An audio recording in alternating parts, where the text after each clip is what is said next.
Hello everyone, I am Anuradha Priyadarshini and once again welcome to my channel Current Affairs with Anuradha। आज मैं आपके साथ हमारा जो बायो का सीरीज चल रहा है उसका पार्ट 2 डिस्कस करूंगी और आज का मेरा टॉपिक बहुत इंपॉर्टेंट है। आज का टॉपिक है फोटोसिंथेसिस। बहुत इजी टॉपिक है बट इस पर्टिकुलर टॉपिक से आपसे बहुत कॉम्प्लेक्स क्वेश्चन पूछे जाते हैं। तो आज के इस वीडियो में हम लोग सारे डिटेल में चीज़ें पढ़ेंगे, साथ ही साथ जितने भी इस पर्टिकुलर टॉपिक से प्रीवियस ईयर में जितने क्वेश्चंस अभी तक पूछे गए हैं वो सारे मैं आपको कवर कराने की पूरी कोशिश करूंगी। जो लोग मेरे चैनल पर नए हैं या फिर जिन लोगों ने नहीं देखा है, अभी रिसेंटली मैंने आप लोगों के लिए अप्रैल का पीडी अपलोड किया है और बायो का जो हमारा पार्ट 1 है सब डिविजन ऑफ बायोलॉजी वो भी मैंने आप लोगों के लिए अपलोड किया है। आप एक बार ज़रूर देख लीजिए, इन दोनों टॉपिक से आपको बहुत ज़्यादा फायदा मिलेगा। आज हम लोग फोटोसिंथेसिस देखेंगे। जितने भी प्रीवियस और ईयर क्वेश्चन है, फिर ये कहें कि फ्रिक्वेंटली आस्क्ड क्वेश्चन है, वो सारे आज मैं आपके साथ कवर करने की पूरी कोशिश करूंगी। जो लोग मेरे चैनल पे नए हैं प्लीज लाइक शेयर और सब्सक्राइब जरूर कीजिए और बेल बटन को प्रेस करके रखिए ताकि मेरी जितनी भी अपकमिंग वीडियोस हो उसका नोटिफिकेशन आपके पास सबसे पहले आए। Let's start the video. चलिए अब हम लोग सबसे बेसिक चीजें जानते हैं, फोटोसिंथेसिस होता क्या है। Basically it is a process of converting light energy to chemical energy and storing it in the bond of sugar. अगर आप इसका फॉर्मूला देखेंगे वो भी बहुत इंपॉर्टेंट है, 6CO2 + 12H2O और ये कन्वर्ट होकर के C6H12O6 + 6H2O + 6O2 में कन्वर्ट होता है। और इस पर्टिकुलर प्रोसेस में अगर आप देखेंगे तो एनर्जी जो है वो काफी ज्यादा कंज्यूम्ड होता है। आप एक बार इसका केमिकल फॉर्मूला जरूर देख लीजिए क्योंकि बहुत सारे एग्जाम्स में इसका केमिकल फॉर्मूला भी पूछा जाता है। चलिए अब मैं आपको एक बहुत इंपॉर्टेंट चीज बताती हूँ, photosynthesis is a anabolic process. अगर मैं आपको एनाबॉलिक प्रोसेस बताऊं ये क्या होता है तो देखिए, बेसिकली एक प्रोसेस है जिसमें स्मॉल या सिंपल जो कंपोनेंट्स होते हैं उनको कन्वर्ट किया करके लार्ज या फिर ये कहें कि कॉम्प्लेक्स कंपाउंड में कन्वर्ट किया जाता है। इस पर्टिकुलर प्रोसेस में एनर्जी कंज्यूम्ड होता है। अगर आपको पता होगा तो मेटाबॉलिज्म के दो टाइप्स होते हैं, एक एनाबॉलिक और एक कैटाबॉलिक। ये दो प्रोसीजर है। तो ये जो फोटोसिंथेसिस है वो एक एनाबॉलिक प्रोसेस है। ये भी बहुत फ्रिक्वेंटली आस्क्ड क्वेश्चन है। चलिए एक और चीज मैं आपको इससे रिलेटेड बता देती हूँ कि जो रेट ऑफ फोटोसिंथेसिस जो है वो पर्टिकुलरली डिपेंड करता है क्वालिटी ऑफ लाइट पे, इंटेंसिटी ऑफ लाइट पे एंड टेम्परेचर पे। इन तीनों चीजों पे रेट ऑफ फोटोसिंथेसिस डिपेंड करता है। हमारा नेक्स्ट क्वेश्चन है, oxygen which is liberated in photosynthesis comes from water. चलिए हमारा नेक्स्ट क्वेश्चन भी बहुत इंपॉर्टेंट है, which of the following type of light are strongly absorbed by plant. तो ब्लू और रेड ये दो ऐसे लाइट हैं जो स्ट्रांगली एब्जॉर्ब कर लिया जाता है प्लांट के द्वारा। देखिए आप इस पर्टिकुलर वीडियो को देखने के बाद मैं आपको इतनी तो गारंटी जरूर दे सकती हूँ कि अगर इस पर्टिकुलर टॉपिक से आपसे क्वेश्चन पूछा जाएगा तो आप स्किप नहीं होगा या फिर ये कहें कि आप गलत नहीं मार्क कर सकते हैं। तो आप इसको बहुत ध्यान से देखिए।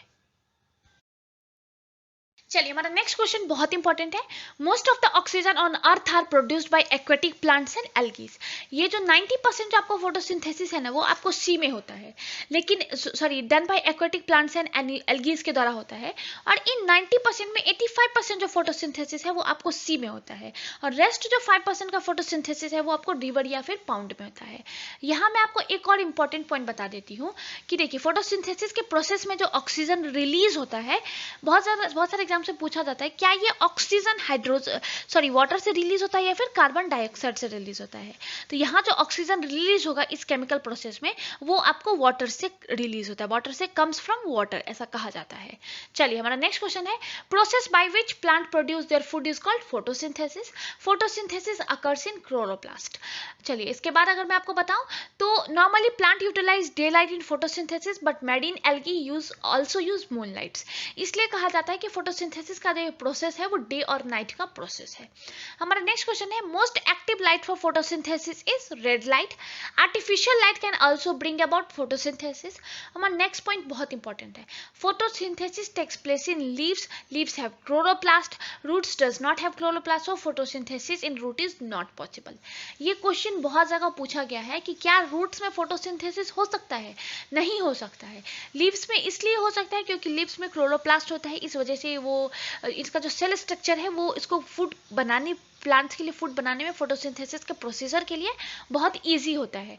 लेकिन रूट्स में क्लोरोप्लास्ट नहीं होता है इसलिए फोटोसिंथेसिस का प्रोसेस रूट्स में नहीं हो सकता है।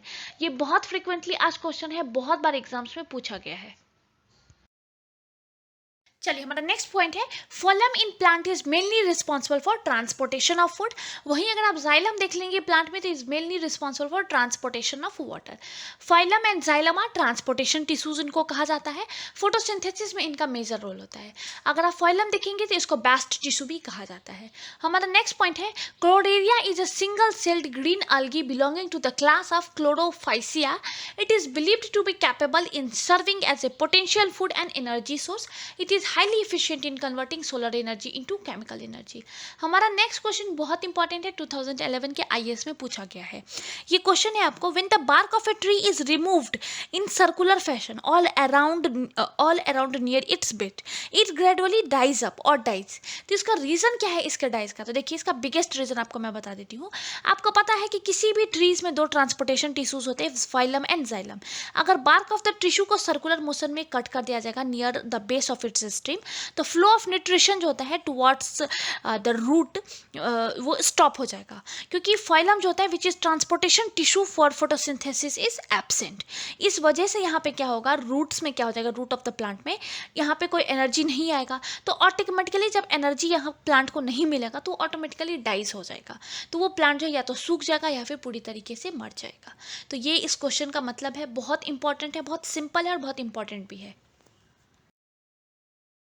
चलिए हमारा नेक्स्ट क्वेश्चन है, photosynthesis is the ultimate source of metabolic energy for all biological system. In photosynthesis free energy is converted into potential energy and stored.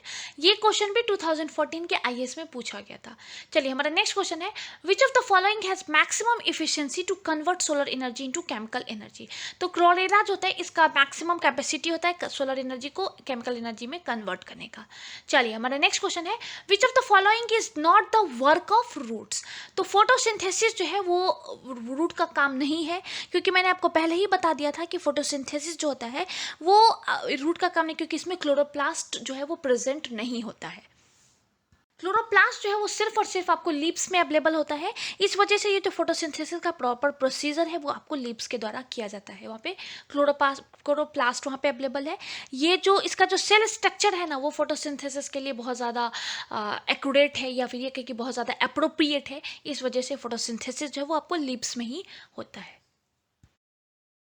यहाँ पे एक और इम्पॉर्टेंट क्वेश्चन हम लोग डिस्कस कर लेते हैं, विच of the following does not increase the amount of carbon dioxide in carbon cycle of earth on earth. आपको पता है कि फोटोसिंथेसिस का जो प्रोसीजर है ये बहुत इंपॉर्टेंट है। कार्बन डाइऑक्साइड का अगर आप हमारे अर्थ के एटमॉस्फेयर में अमाउंट देखेंगे तो ये रिलीज करने के बहुत सारे सोर्सेज हैं, जैसे ग्रीन हाउस गैसेज है, उससे भी कार्बन डाइऑक्साइड का अमाउंट जो है काफ़ी ज़्यादा इंक्रीज हो जाता है। लेकिन एक पर्टिकुलर प्रोसेस फोटोसिंथेसिस ही ऐसा है जिसमें कार्बन डाइऑक्साइड को ऑब्जर्व करके वो O2 को रिलीज करते हैं, इसलिए जो कार्बन डाइऑक्साइड का जो अमाउंट है हमारे एटमॉस्फेयर वो बैलेंस में रहता है। चलिए हमारा नेक्स्ट क्वेश्चन भी बहुत इंपॉर्टेंट है और बहुत फ्रीक्वेंटली आस्क्ड है, photosynthesis is a redox reaction. मतलब इस पर्टिकुलर जो रिएक्शन है फोटोसिंथेसिस, इसमें ऑक्सीडेशन भी होता है और रिडक्शन भी होता है।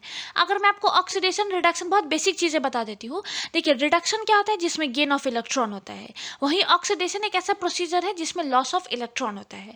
तो फोटोसिंथेसिस एक ऐसा प्रोसीजर है जिसमें ये दोनों प्रोसीजर साथ में होता है।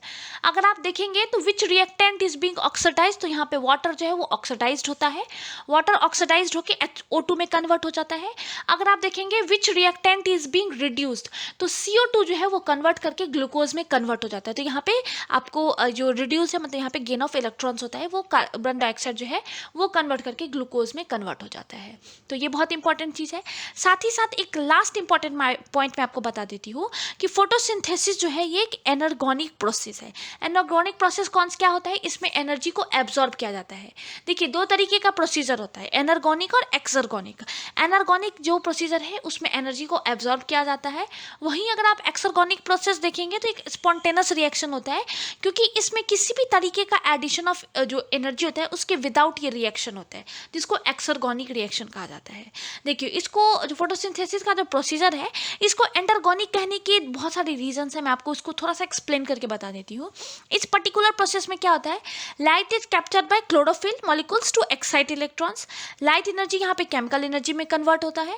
केमिकल एनर्जी जो है वो स्टोर होता है in the chemical bond of sugar, इसलिए इसको एंडरगोनिक प्रोसेस कहा जाता है। यहाँ पे एनर्जी जो है इसको एब्जॉर्ब किया जाता है।